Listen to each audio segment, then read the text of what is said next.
Hi നമസ്കാരം. ചാത്തൻസ് day വ്ലോഗിൻ്റെ മറ്റൊരു വീഡിയോയിലേക്ക് എല്ലാവർക്കും സ്വാഗതം. അപ്പോൾ ഇന്ന് ഞാനിങ്ങനെ ഒരു വീഡിയോ ചെയ്യാനുള്ള കാരണമെന്ന് പറയുന്നത് നമ്മുടെ മലപ്പുറത്ത് എളങ്കൂരിൽ വിഷ്ണുജ എന്ന് പറഞ്ഞിട്ടൊരു കുട്ടി ആത്മഹത്യ ചെയ്ത ഒരു വാർത്ത എൻ്റെ ശ്രദ്ധയിൽപ്പെട്ടു. അപ്പോൾ എനിക്ക് തോന്നി ഇതിനെക്കുറിച്ചൊരു വീഡിയോ ചെയ്യണമെന്ന്. അപ്പം നമ്മുടെ മലപ്പുറം എളങ്കൂരിൽ വിഷ്ണുജ എന്ന് പറയുന്ന കുട്ടി ചുമ്മാതെ അങ്ങ് ആത്മഹത്യ ചെയ്തതല്ല കേട്ടോ. അതിൻ്റെ കല്യാണം കഴിഞ്ഞിട്ട് ഇപ്പോൾ ഏകദേശം 1.5 വർഷത്തോളമായി പ്രഫിൻ എന്ന് പറയുന്ന ഒരു ഹോസ്പിറ്റലിലെ നേഴ്സ്, മെയിൽ നേഴ്സായിട്ടുള്ള ഒരാളാണ് ആ കുട്ടിയെ വിവാഹം ചെയ്തിരിക്കുന്ന പയ്യൻ. അപ്പം കല്യാണം കഴിഞ്ഞ് ഒരു 1.5 വർഷമൊക്കെ ആയപ്പോഴത്തേന് അവനൊരു ഭൂതോദയം ഉണ്ടായി. തൻ്റെ ഭാര്യയ്ക്ക് ഈ പറയുന്നത്ര സൗന്ദര്യമൊന്നുമില്ല, പിന്നെ പോരാത്തതിന് വിദ്യാഭ്യാസമല്ല, ജോലിയില്ല, പിന്നെ സൗന്ദര്യമില്ല, പിന്നെ കിട്ടിയ സ്ത്രീധനം, അവൻ മെയിൽ നേഴ്സ്, സർക്കാർ ഹോസ്പിറ്റലിലെ നേഴ്സാണ് കേട്ടോ. അപ്പോൾ അവന് കിട്ടിയ സ്ത്രീധനത്തിൻ്റെ അളവ് കുറഞ്ഞു പോയി. അപ്പോൾ ഇങ്ങനെയൊക്കെയുള്ള ചില പ്രശ്നങ്ങളുണ്ടായിട്ട് ഡെയിലി കുത്തുവാക്കും കാര്യങ്ങളും ഒക്കെ ആയിട്ട് അവസാനം ആ പെൺകുട്ടി സ്വയം ജീവൻ ഒടുക്കി എന്നാണ് ഈ ഭർത്താവായിട്ടുള്ള പ്രഫിനും അവൻ്റെ വീട്ടുകാരും അവകാശപ്പെട്ടുകൊണ്ടിരിക്കുന്നത്. അതിൻ്റെ സത്യാവസ്ഥ എന്താണെന്ന് നമുക്കറിയില്ല.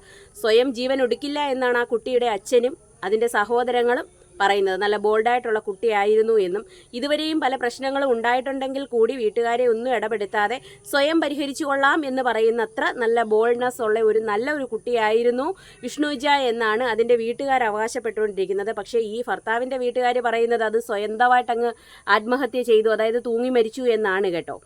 അപ്പോൾ ഇതിൻ്റെ സത്യാവസ്ഥ എന്താണെന്നുള്ളത് പോലീസ് കണ്ടെത്തട്ടെ. അപ്പം ഞാനിങ്ങനൊരു വീഡിയോ എനിക്ക് ചെയ്യാൻ തോന്നിയത് ഈ ഒരു മരണം എൻ്റെ ശ്രദ്ധയിൽപ്പെട്ടതുകൊണ്ടാണ്. ഈ ഒരു മരണം എൻ്റെ ശ്രദ്ധയിൽപ്പെട്ടപ്പോൾ തന്നെയാണ് എനിക്ക് കഴിഞ്ഞ ഒരാഴ്ചയ്ക്ക് മുന്നേ ആയിട്ട് സൗന്ദര്യമില്ല, കറുത്തുപോയി, ഇംഗ്ലീഷ് അറിയില്ല എന്ന് പറഞ്ഞിട്ടൊരു കുട്ടി മരിച്ചിട്ടുണ്ടായിരുന്നു.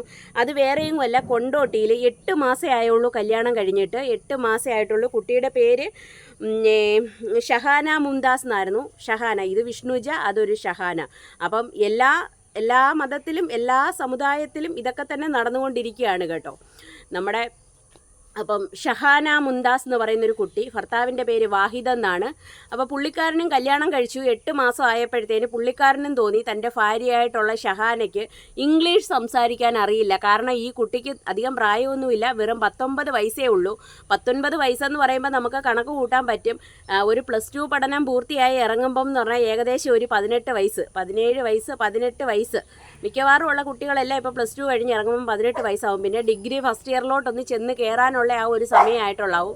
അപ്പോൾ ഇതിനിടയ്ക്ക് വെച്ച് ഇംഗ്ലീഷ് ഭയങ്കര ഫ്ലുവൻ്റായിട്ട് സംസാരിക്കാനും മാത്രമുള്ള ഒരു സംഗതിയൊന്നും എല്ലാ കുട്ടികൾക്കും ഉണ്ടാവണമെന്നില്ല. അതിന് എത്ര ഇംഗ്ലീഷ് മീഡിയത്തിൽ പഠിച്ചാലും ഇംഗ്ലീഷ് ഭയങ്കരമായിട്ട് നന്നായിട്ട് കൈകാര്യം ചെയ്യാനൊന്നും ഉള്ള ഒരു കഴിവ് എല്ലാ കുട്ടികൾക്കും ഉണ്ടാവണമെന്നില്ല. അപ്പോൾ ആ വെറും 19 വയസ്സ് മാത്രമുള്ള ഷഹാന മുംതാസ് എന്ന് പറയുന്ന ഈ കുട്ടിക്ക് ഇംഗ്ലീഷ് അറിയില്ല.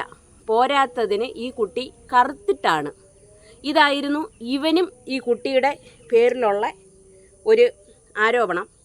അപ്പം ഈ 2 ന്യൂസും കണ്ടപ്പോൾ എനിക്ക് ഇതിനെക്കുറിച്ചൊരു ചെറിയ വീഡിയോ ചെയ്യണമെന്ന് തോന്നി. അതുകൊണ്ടാണ് ഞാൻ ഈ വീഡിയോയുമായിട്ട് എത്തുന്നത്.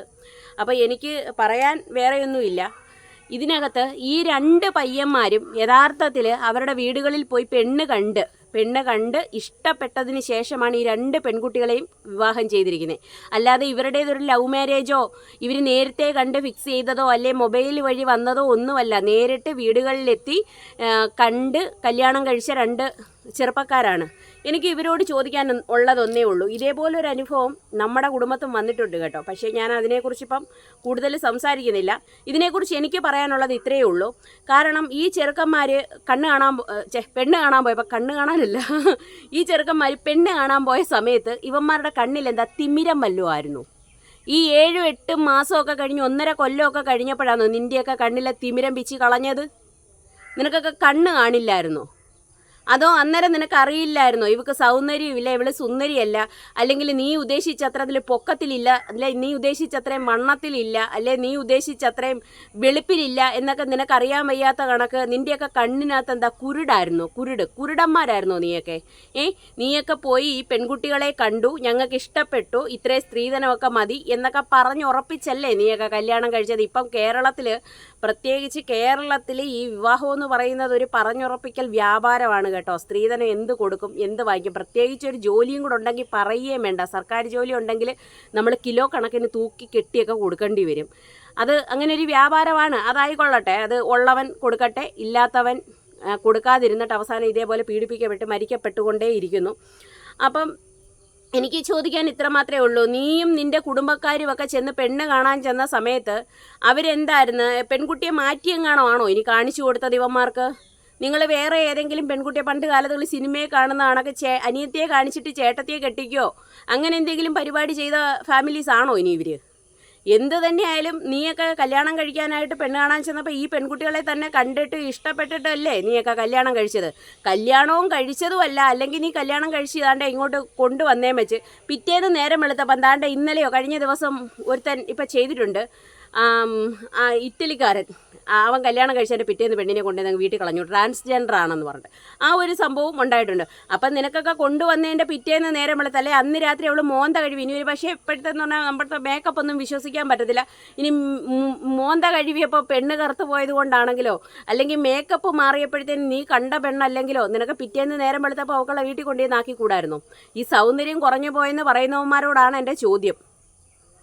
പിന്നെ ഈ 2 പെൺകുട്ടികളുടെയും ഫോട്ടോസ് ഞാൻ കണ്ടതാ. നല്ല പൈങ്കിളി പോലെ നല്ല തങ്കക്കുടം പോലുള്ള 2 പെൺകുട്ടികൾ, നല്ല സുന്ദരികൾ. ഇതിലും കൂടുതൽ സൗന്ദര്യമുള്ള പെൺപിള്ളാരെയൊക്കെ നിനക്കൊക്കെ ഇനി എവിടുന്ന് കിട്ടാൻ? അങ്ങനെയാണെങ്കിൽ നീയൊക്കെ ഒരു കാര്യം ചെയ്യുക, വല്ല സിനിമാ നടിമാരെയൊക്കെ കല്യാണം കഴിക്കണം. സൗന്ദര്യം നോക്കി കല്യാണം കഴിക്കുന്ന ഒരു കാര്യം ചെയ്യണം. ഇങ്ങനത്തെ പെൺകുട്ടികളെ ഒന്നും, പാവപ്പെട്ട ഏതെങ്കിലും അച്ഛനും അമ്മമാരും ഒക്കെ കഷ്ടപ്പെട്ട് വളർത്തുന്ന പെൺകുട്ടികളെ ഒന്നും കല്യാണം കഴിക്കാൻ നിൽക്കരുത്. ഏതെങ്കിലുമൊക്കെ സിനിമയിലൊക്കെ അഭിനയിക്കുന്ന നല്ല ആക്ട്രസ്മാരുണ്ട്, നല്ല സുന്ദരി, നല്ല അടിപൊളിയായിട്ടിരിക്കുന്ന നല്ല സൗന്ദര്യമുള്ള, നീയൊക്കെ ഉദ്ദേശിക്കുന്ന സ്ട്രക്ചറൽ ബോഡിയും അതിൻ്റേതായിട്ടുള്ള സൗന്ദര്യങ്ങളും ഒക്കെ ഉള്ള ഏതെങ്കിലും സിനിമാ നടിമാരെ കല്യാണം കഴിക്കണം. ദയവ് ചെയ്ത് ഇതുപോലെ ഒരച്ഛനും അമ്മയും വളർത്തുന്ന മക്കളെ കല്യാണം കഴിച്ചുകൊണ്ട് പോയിട്ട് സൗന്ദര്യം ഇല്ലയെന്നും പറഞ്ഞ് നാളെ അവത്തുങ്ങളെ പീഡിപ്പിച്ച് ഇങ്ങനെ കൊന്നുകളയരുത്, അവരെ കൊല്ലരുത്. പിന്നെ എനിക്ക് പറയാനുള്ള എന്താണെന്ന് വെച്ചാൽ, പ്രത്യേകിച്ച് പറയാനുള്ളത് എന്താണെന്ന് വെച്ചാൽ, ഇങ്ങനെയുള്ളവന്മാർ വന്ന് കയറുമ്പോൾ ഇവന്മാർക്കൊന്നും പെണ്ണും കൊടുക്കരുത്. അതായത് ഇങ്ങനെ കൃത്യമായിട്ട് വന്ന് അളന്ന് തൂക്കി അത് വേണം ഇത് വേണമെന്ന് പറഞ്ഞിട്ട്, അല്ലെങ്കിൽ ആ പെൺകുട്ടി കൊള്ളില്ല അങ്ങനെ എന്തെങ്കിലും പറയുന്നുണ്ടെങ്കിൽ ദയവ് ചെയ്ത് പെൺകുട്ടി കൊള്ളില്ല എന്ന് പറയുന്ന ഏതെങ്കിലും ഒരുത്തൻ ഉണ്ട്, അല്ലെ കല്യാണം കഴിച്ച് ഒരാഴ്ച കഴിഞ്ഞിട്ട് നിങ്ങളുടെ മോളുടെ സൗന്ദര്യത്തെക്കുറിച്ച് നിൻ്റെ സൗന്ദര്യത്തിൽ ഞാൻ തൃപ്തനല്ല എന്ന് പറയുവാണെങ്കിൽ അവനെ അങ്ങ് ഒഴിവാക്കി വിട്ടേക്കണം, അവനെയും കളഞ്ഞേക്കണം, അവനെ വേണ്ടാന്ന് വെക്കണം. എന്തിനാ ഇങ്ങനെയുള്ളവനെ ദിവസേന അതിന് ടോർച്ചറിങ് മാത്രമേ അനുഭവിക്കാനുണ്ടാവത്തുള്ളൂ. ഇത് യഥാർത്ഥത്തിൽ പെൺകുട്ടികൾ മാത്രമല്ല കേട്ടോ, ഞാൻ ഒരു സ്ത്രീപക്ഷവാദിയായിട്ട് മാത്രം സംസാരിക്കുന്നതല്ല. ഇതേ അനുഭവം അനുഭവിക്കുന്ന പുരുഷന്മാരും ഉണ്ട്. അതായത് ഒരു ഗതിയും പരഗതിയും ഇല്ലാതെ ഏതെങ്കിലും വീടുകളിലൊക്കെ ജീവിക്കുന്ന ചില ആൾക്കാർ കാണും. അതായത് ഈ പറയുന്ന കണക്ക് ലക്ഷങ്ങളൊന്നും കെട്ടിക്കൊടുക്കാനില്ലാതെ ചിലപ്പോൾ ഒരു പക്ഷേ ലക്ഷക്കണക്കിന് രൂപയൊന്നും വെച്ച് കെട്ടി ഇതുപോലെ നല്ല ഉദ്യോഗസ്ഥനെ നോക്കി കെട്ടിച്ചു വിടാനൊന്നും സാമ്പത്തിക ശേഷി ഇല്ലാത്ത ഏതെങ്കിലുമൊക്കെ ചില വീടുകളിൽ ശതമാനത്തിൽ ഒരു 20% ചില ആൾക്കാർ കാണും. വലിയ ജീവിതമാർഗം ജീവിത സാഹചര്യം ഒന്നും മെച്ചപ്പെട്ടല്ലാത്ത കുറച്ച് ആൾക്കാരുണ്ട്. അവരിതുപോലെ ഏതെങ്കിലും പുരുഷന്മാർ, അത്യാവശ്യം വലിയ സൗന്ദര്യമൊന്നും ഇല്ലാത്ത ഏതെങ്കിലും ഒരു പുരുഷന്മാർ ചെന്ന് വിവാഹം ആലോചിപ്പിക്കും. അപ്പോൾ അവർക്ക് അവർക്ക് കെട്ടിച്ചു വിടാൻ വേറെ നിവർത്തിയില്ലാത്തത് കൊണ്ട് അവരെന്ത് ചെയ്യും, ഇവൻ്റെ കൂടെ കെട്ടിച്ചു വിടും. ഇവൻ്റെ കൂടെ കെട്ടിച്ചു വിടുമ്പോൾ ആ പെണ്ണ് പറയാ ശരി എന്നാൽ അങ്ങനെ ആവട്ടെ, ഓക്കെ എനിക്ക് ഇഷ്ടപ്പെട്ടെന്ന് പറയും. പക്ഷേ ഈ ഇഷ്ടപ്പെട്ടെന്ന് പറഞ്ഞ് കെട്ടിയും അണ്ണൻ്റെ വീട്ടിൽ വന്നു കഴിഞ്ഞ് അണ്ണൻ്റെ കൂടെ ഒരു കൊല്ലമൊക്കെ താമസിച്ച് കഴിയുമ്പോൾ തോന്നും അണ്ണൻ കിളവനാ. ചിലപ്പോൾ പ്രായത്തിച്ച് കൂടിയ ആളായിരിക്കും. അണ്ണൻ കിളവനാ, അണ്ണനെ കാണാൻ കൊള്ളത്തില്ല, അണ്ണനെ എന്നെയും കൂടെ കണ്ട അച്ഛനെയും മോളെയും പോലെ തോന്നും, അല്ലെ അണ്ണന് വയസ്സായിപ്പോയി, അണ്ണൻ മുതുക്കനായിപ്പോയി, ഞാൻ വളരെ കുഞ്ഞാണ് എന്നൊക്കെ തോന്നുന്ന കുറേ പെണ്ണുങ്ങളും ഉണ്ട് കേട്ടോ. അപ്പം ഞാൻ ഒരു ആണുങ്ങളെ മാത്രം കുറ്റം പറയല്ല, ഇത് പൊതുവേ ഉള്ളൊരു അഭിപ്രായമാണ്. പക്ഷേ ദയവ് ചെയ്ത് നിങ്ങൾക്കൊരു പെൺകുട്ടിയെയോ ആൺകുട്ടിയെയോ കണ്ട് നിങ്ങളുടെ ജീവിതകാലം മൊത്തം അവരെ അക്സെപ്റ്റ് ചെയ്യാൻ പറ്റത്തില്ല, ആ സൗന്ദര്യത്തിൽ നിങ്ങൾ തൃപ്തരല്ല എന്ന് തോന്നുന്നുണ്ടെങ്കിൽ ദയവ് ചെയ്ത് നിങ്ങൾ അവരെ വിവാഹം കഴിച്ചുകൊണ്ട് വന്നതിന് ശേഷം നിങ്ങൾ എനിക്ക് സെറ്റാവില്ല എന്ന് പറഞ്ഞ് കുത്തി നോവിക്കരുത്. നിൻ്റെയൊക്കെ കണ്ണിൽ ഈ ആൾക്കാർ ആലോചിക്കാൻ വരുമ്പോൾ കുരുവൊന്നും അല്ലായിരുന്നല്ലോ, നിനക്കൊക്കെ കണ്ണ് നല്ല ഇങ്ങനെ ഉതളക്കണ്ണ് വെച്ച് നല്ലോണം കാണാൻ പറ്റുന്നുണ്ടായിരുന്നല്ലോ. പിന്നെ എന്തോത്തിനാണ് നീയൊക്കെ കല്യാണം കഴിച്ചേ? അപ്പം നിന്നോടൊക്കെ യഥാർത്ഥത്തിൽ പറയുവാനേ, പച്ചയ്ക്ക് പറയുവാനേ നീയൊക്കെ കല്യാണം കഴിച്ച് എന്തിനാണെന്നറിയാവോ? നീയൊക്കെ കല്യാണം കഴിച്ചത് മൊബൈലിനകത്തും വീഡിയോസിലും എപ്പോഴും ഇങ്ങനെ നമ്മൾ ഗൂഗിളിനകത്തോട്ട് കയറി ഗൂഗിൾ സെർച്ച് എന്നങ്ങോട്ട് പറയുന്ന ഉടനെ കുറേ നിരന്ന് കുറേ കൊച്ചമ്മമാരും കൊച്ചേട്ടന്മാരും ഒക്കെ വന്നിങ്ങനെ നിൽക്കും പല പോസിൽ. അപ്പം ഈ പോസുകളൊക്കെ കണ്ടിട്ട് നിനക്കൊക്കെ വീട്ടിൽ ഇരുന്നിട്ട് വികാരം എന്ന് പറയുന്ന സാധനം അങ്ങോട്ടങ്ങ് കയറും. അപ്പം നിനക്കൊക്കെ അത്യാവശ്യം എന്തെങ്കിലും ഒരെണ്ണം, അതിന് കൂറയായാലും വേണ്ടില്ല കൂതറയായാലും വേണ്ടില്ല, അത്യാവശ്യം ഇതിൻ്റെ ആ ഒരു സുഖം ഒന്ന് അറിയണം എന്നൊരു പൂതി മനസ്സിനകത്തങ്ങ് ഉടലെടുക്കും. അതായത് എനിക്കിതിൻ്റെ ആ ഒരു സുഖം ഒന്നറിയണം. അപ്പം പിന്നെ ഇനിയിപ്പോൾ വഴിയെ പോകുന്ന ഏതെങ്കിലും പെണ്ണിനെ കല്യാണം കഴിക്കുന്നതിന് മുമ്പ് ചെന്ന് ഒന്ന് ട്യൂൺ ചെയ്യാനോ വളയ്ക്കാനോ അല്ല അവക്കുള്ള കൂടെ പോയാലോ പേരങ്ങ് പോയില്ലേ, മാർക്കറ്റ് ഇടിഞ്ഞില്ലേ.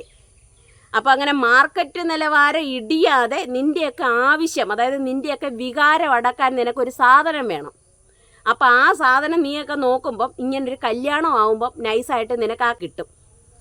അല്ലെ ആ സംഗതിയുടെ എക്സ്പീരിയൻസ് എന്താണെന്ന് അറിയാൻ പറ്റും. അതൊന്ന് എക്സ്പീരിയൻസ് ചെയ്യുക, അതിൻ്റെ ആ ഒരു അനുഭൂതി ഒന്ന് അനുഭവിക്കുക എന്നുള്ള ഒരൊറ്റ വികാരം മനസ്സിൽ വെച്ചുകൊണ്ട് മാത്രമാണ് നിന്നെപ്പോലുള്ളവന്മാരും നിന്നെപ്പോലുള്ളവളുമാരും വരുന്ന ഏതായാലും നിൻ്റെയൊക്കെ മനസ്സിന് പിടിക്കാത്തതും നിൻ്റെയൊക്കെ കണ്ണിന് പിടിക്കാത്തതുമായിട്ടുള്ള ആൾക്കാരെ കല്യാണം കഴിക്കാൻ യെസ് മൂളുന്നത്. അവസാനം കൊണ്ടുപോയി 1 മാസമായി 2 മാസമായി 1 വർഷമായി അല്ലെ 2 വർഷമായി കഴിയുമ്പോഴത്തേനും നിനക്കൊക്കെ ആ ഒരു ഇവളെക്കാട്ടി കുറച്ചുകൂടെ സെറ്റപ്പിലുള്ള ഒരാൾ വേണം, അല്ലെ ഇവനെക്കാട്ടി കുറച്ചുകൂടെ സെറ്റപ്പിലുള്ള ഒരാൾ വേണമെന്ന് തോന്നുന്ന സമയത്താണ് നിങ്ങൾക്ക് ഇവരുടെ സൗന്ദര്യം പോരാന്ന് തോന്നുന്നത്. അത്രേ ഉള്ളൂ സംഗതി. അല്ലാതെ ഇത് വേറൊന്നുമല്ല ഇങ്ങനെ സംഭവിക്കാനുള്ള കാരണം. നിങ്ങൾക്ക് അത്യാവശ്യം കാര്യം സാധിക്കാനും ഈ സംഗതി എങ്ങനെയാണെന്ന് എക്സ്പീരിയൻസ് ചെയ്യാനും വേണ്ടി മാത്രം നിങ്ങളൊരു വിവാഹം കഴിക്കുന്നു, ആ വിവാഹം തുടർന്ന് കൊണ്ടുപോകുന്നു, എക്സ്പീരിയൻസ് കഴിയുന്നു, അതിൽ നിങ്ങൾ ബിരുദാനന്തര ബിരുദമൊക്കെ നേടുന്നു.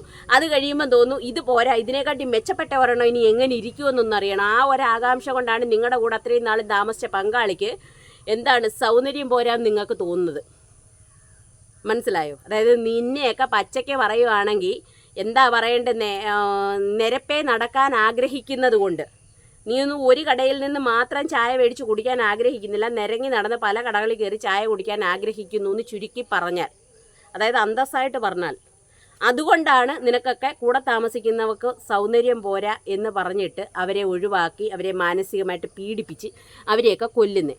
അപ്പോൾ ഇങ്ങനെ ഈ സൗന്ദര്യം പോരാ എന്നും പറഞ്ഞ് കൊന്നേം വെച്ച് വരുന്നവൻ്റെ കൂടെ പോന്നേ ഏതവളും അല്ലേ സൗന്ദര്യം പോരാന്നും പറഞ്ഞ് അല്ലേ തന്തയാന്ന് തോന്നുന്നവനാണെന്നും പറഞ്ഞ് ഇതുപോലെ പീഡിപ്പിച്ച്, അല്ലെങ്കിൽ ഇതേപോലെ അവളെ കണ്ട കരിമർദയുടെ കണക്കിരിക്കുന്നു, അല്ലെ ഇവളെ കണ്ട ഉണക്കക്കൊഞ്ചിൻ്റെ കണക്കിരിക്കുന്നു എന്ന് പറഞ്ഞ് പെണ്ണും പിള്ളയ്ക്കും ഭർത്താവിനും സൗന്ദര്യം പോരാ എന്ന് പറഞ്ഞ് പരസ്പരം അങ്ങോട്ടും ഇങ്ങോട്ടും പറഞ്ഞ് കുറ്റപ്പെടുത്തി ഒരാളിനെ മാനസികമായിട്ട് കൊന്നതിന് ശേഷം അടുത്ത ഒരാളിലേക്ക് അവരെത്തുന്നുണ്ടെങ്കിൽ ഉറപ്പിച്ചോ നാളെ നിങ്ങളുടെയും അവസ്ഥ ഇതുതന്നെയായിരിക്കും. അതുകൊണ്ട് ഇങ്ങനെ ചെയ്തിട്ട് വരുന്നവന്മാരെ ഒരിക്കലും നിങ്ങളുടെ ജീവിതത്തിലേക്ക് ക്ഷണിക്കരുത്. നിങ്ങളുടെയും ജീവിതം കോഞ്ഞാണ്ടാവും. കാരണം കുറേ കാലം കഴിഞ്ഞ് നിങ്ങളുടെയും നീരൊക്കെ പറ്റി കഴിയുമ്പം ഇവർക്ക് തോന്നലുണ്ടാവും നിങ്ങൾക്ക് സൗന്ദര്യം ഇല്ലയെന്ന്. അപ്പം ഇവർ നിങ്ങളെയും ഇതേപോലെ തന്നെ കയറിൽ കയറ്റും. പിന്നെ പെൺകുട്ടികളോടായിട്ട് എനിക്ക് പറയാനുള്ളത്, ദയവ് ചെയ്ത് എന്തിനാ മക്കളെ അവൻ്റെ കണ്ണിൽ നിങ്ങൾക്ക് സൗന്ദര്യം ഇല്ല എന്ന് തോന്നിക്കഴിഞ്ഞാൽ പോടാ പുല്ലേന്ന് പറഞ്ഞിട്ട് അന്തസ്സായിട്ട് ഇറങ്ങി പോരുന്നേക്കണോ അവനവൻ്റെ വീട്ടിലേക്ക്. ഇന്ന് പെൺകുട്ടികൾക്കും ഒറ്റയ്ക്ക് സ്വന്തമായിട്ട് നല്ല സൂപ്പറായിട്ട് ജീവിക്കാൻ പറ്റും. എന്തിന് വല്ലവനും വേണ്ടിയിട്ട് നമ്മുടെ സ്വന്തം ജീവിതം, നമുക്ക് ഈശ്വരൻ തന്ന നമ്മുടെ ജീവൻ നമ്മൾ ഇല്ലാതാക്കണം? ഒരു കാര്യവുമില്ല. നമുക്ക് സ്വതന്ത്രമായിട്ട് ജീവിക്കാൻ ഇന്ന് ഈ ഭാരതത്തിൽ എല്ലാവിധ സഹായങ്ങളും നമ്മുടെ സർക്കാരും ഗവൺമെൻറ്റും നമുക്ക് നിയമങ്ങളും എല്ലാം കിട്ടുന്നുണ്ട്. നമുക്കിന്ന് ജോലി ചെയ്ത് ജീവിക്കാനുള്ള എല്ലാവിധത്തിലുള്ള സപ്പോർട്ടുകളും തൊഴിലിടങ്ങളും എല്ലാം ഇന്ന് ഈ കേരളത്തിലായാലും ഇന്ത്യയിലായാലും സ്ത്രീ സമൂഹങ്ങൾക്ക് കിട്ടുന്നുണ്ട്. മെയിനായിട്ട് കേരളത്തിൽ കിട്ടുന്നുണ്ട്. അപ്പം കേരളത്തിലുള്ള ഒരു പെൺകുട്ടികളും ഒരു ഭർത്താക്കന്മാരുടെ പീഡനം കൊണ്ട് ഒരു വീടുകളിലും ആത്മഹത്യ ചെയ്യരുതെന്നാണ് എനിക്ക് പറയാനുള്ളത്. കൊള്ളില്ല എന്ന് തോന്നിയാൽ തൂക്കി എറിഞ്ഞ് കളഞ്ഞേം വെച്ച് വീട്ടുകളിലേക്ക് പോരുന്നേക്കണം. അപ്പോൾ ഓക്കെ, ബൈ. നമുക്ക് അടുത്ത വീഡിയോയിൽ വീണ്ടും കാണാം. Thank you.